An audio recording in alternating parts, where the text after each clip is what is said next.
የት ነው የምትኖሪው?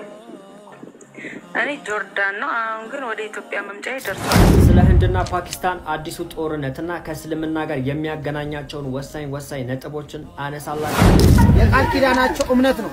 ብዙዎችን ከካንሰር፣ ከኤችአይቪ፣ ከነቀርሳ፣ ከቲቢ፣ ከልዩ ልዩ ከአጋንንት በሽታ ያዳነው። ስለዚህ ትናንትና ደግሞ ስሜታዊ ሆኜ ለተናገርኩት ነገር ያለብኝ ፈጣሪን ነው አይደለ? አሰላሙ አለይኩም ወራህመቱላሂ ተዓላ ወበረካቱ። ወደ ተከበራችሁ የኑር ፋሚሊዎች እንዴት አላችሁ?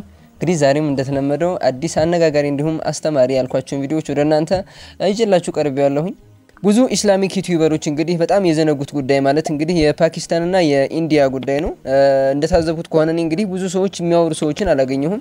ነገር ግን ደግሞ የተፈጠሩ ጉዳዮችና አንዳንድ ሁኔታዎችን መስማት አለባችሁ ብዬ ያሰብኳቸው ቪዲዮዎች እንግዲህ ወደ እናንተ ይያቸው መጥቻለሁ። በሌላ ቪዲዮ ደግሞ እንግዲህ እነ አሲያ እንግዲህ የኦንላይን እንግዲህ ኒካህ የማድረግ ወይም ደግሞ ኦንላይን ጋብቻ የማስተዋወቅ ሰዎች እንደዚህ ሐላል የሆኑ ግንኙነቶችን የመፍጠር ሂደት እንግዲህ ጀምረዋል።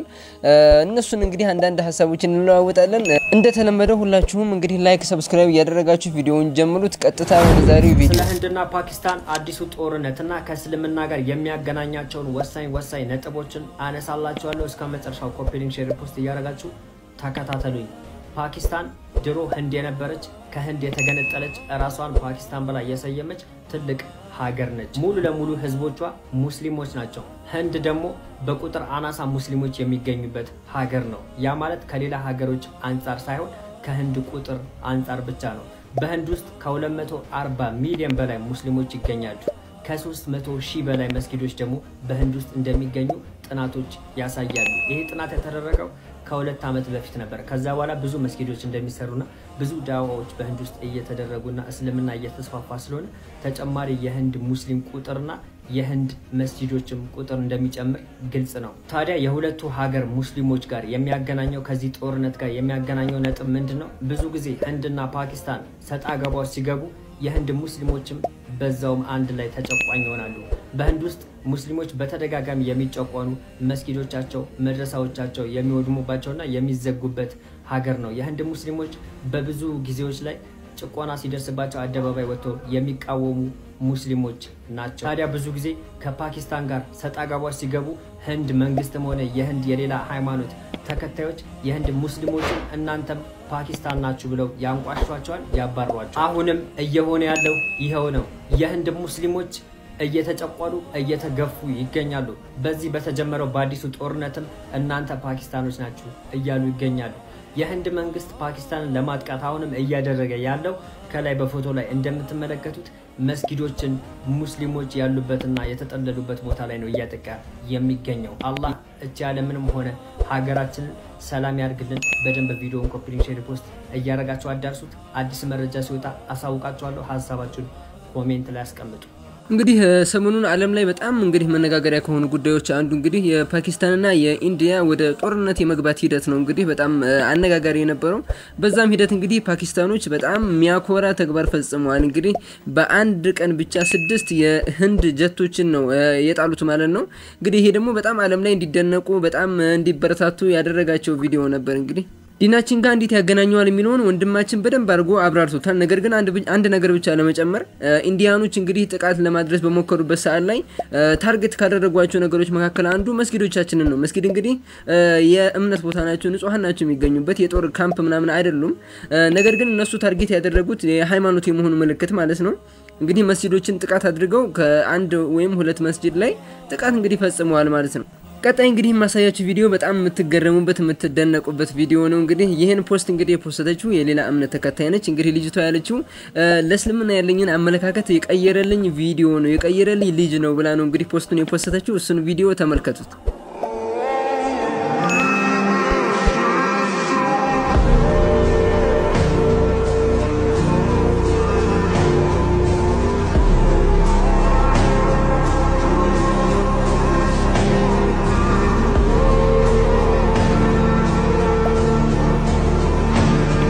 ያ ጀማዓ እንግዲህ ከዚህ በፊትም ተነጋግረንበታል አይደለ የሰውን የሌላ ሃይማኖት ተከታዮችን እንግዲህ ወደኛ የምንጠራው በጥሩ ስነ ምግባራችን ነው ሊሆን የሚችለው ጥሩ ስነ ምግባር ካለን ሰዎች ስለኛ የማንበብ ስለኛ ለማወቅ ጉጉት ይኖራቸዋል እነሱም ያደርጉትን ታቀላችሁ ሰዎችን የራሳቸውን ሃይማኖት ከመስበክ ይልቅ የሚቀናቸው ነገር ስለኛ መጥፎ ነገር ማውራት ነው ስለኛ ነገር መጥፎ ነገር ስለኛ ሃይማኖት ስለስልምና መጥፎ ነገር በማውራት ሰዎች ከጅምሩ እንዳይቀርቡ ስለስልምና እንዳያውቁ ከርቀት እንዲሸሹ የማድረግ ስራ ነው የሚሰሩት እንጂኮ በየቤቱ ብዙ ግር ነው ያለው ታቃላችሁ እኛ ተተኑ ነው እስከዛሬም ማቅረቡን ተተኑ ነው እንጂ ብዙ መረጃ አለ እንግዲህ አሁን የምታዩትን ቪዲዮ ካያችሁ በኋላ በጣም አላህን ታመሰግናላችሁ ማለት ነው ሌሎች ደግሞ ካላችሁ ምን ላይ ነው ያለነው ብላችሁ ራሳችሁ ምፈትሹበት ቪዲዮ ነው ተመልከቱት ሰላም መላው ኦርቶዶክሳውያን በመላው ዓለም የምትገኙ የኢትዮጵያ ኦርቶዶክስ ተዋሕዶ ቤተክርስቲያን ልጆች አማኞች የደገኙ አባት የአቡነ ሐራ ድንግል የቃል ኪዳናቸው እምነት ነው ብዙዎችን ከካንሰር ከኤችአይቪ ከነቀርሳ ከቲቢ ከልዩ ልዩ ከአጋንንት በሽታ ያዳነው ስለዚህ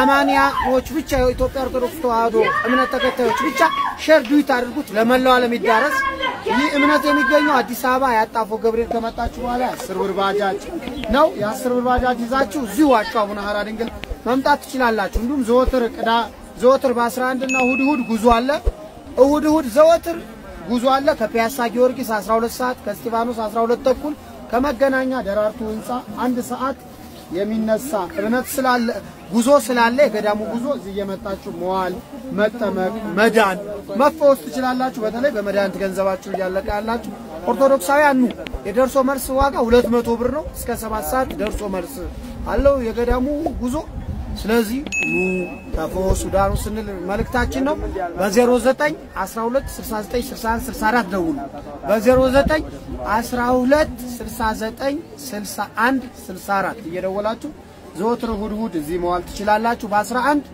ይኸው እምነታቸው ጸበላቸው ብዙዎችን እየፈወሰ ነው የጻድቁ አቡነ ሐራ ድንግል ቃል ኪዳናቸው በረከታቸው ይደርብን ሼር ዱት ኮፒ ሊንክ አድርጉ በዚህ ሁኔታ ውስጥ ያሉ ሰዎች ናቸው እንግዲህ እኛን ለማሳቀቅ ነገር ግን እኛን ሳቀቀም ነገር ግን እኛን ለማሳቀቅ ሙከራ የሚያደርጉት ማለት ነው ስለስልምና አንዳንድ ነገሮችን ያወሩ እኛን ለማሳቀቅ መሐመድ ሲነሳ ታፍሩበታላችሁ እንደታፍሩበት ነው የምናረጋችሁ ሚሊዮን ከዚህ ፊት ታቁታላችሁ ያን የሚያደርጉት ማለት ነው እንግዲህ ይሄን ጭቃ ምን ሊያደርጉት እንደሆነ አላቅም ቤት ይስሩበት ኦር ደግሞ ጥላት ሲመጣ ግንባሩ ላይ ለጥፋችሁ አምልጡ ምናምን ለማለት ይሁን አላቅም እናንተ ይገባችሁ ነገር ካለ ኮሜንት አድርጉ እንጂ በርግጥ ይሄ ሁኔታ ከበሽታ ይፈውሳል የሚል ሰው ካለ መቼም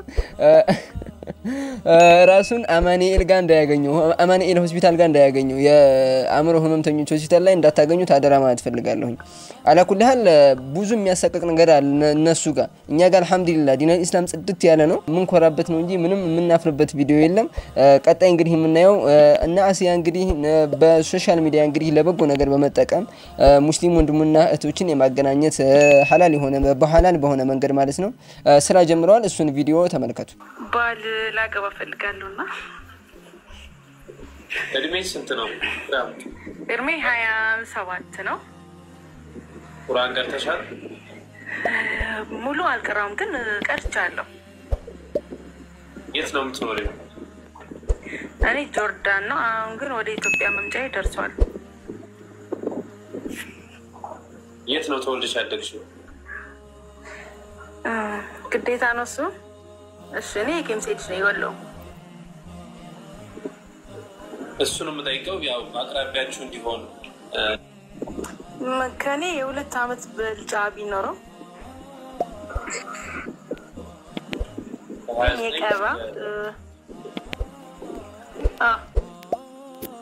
የቀራ ኢማን ያለው በተሰቦችን የሚያከብር በቃ ትዳር ላይ ስሬስ የሆነ ወንድ ዝም ብሎ በስልክ የሚያወራይ ሳይሆን በቃ ትዳር ፈላጊ ከሆነ ስማማለሁ እኔ ወደ ኢትዮጵያ መጪ ነኝ ስሬስ የሆነ ወንድ እስቲል በተሰቦችን የሚያከብር ወንድ ነው ፈልገው ከኔ በላይ በተሰቦችን ቢያከብርልኝ ነው የቀራ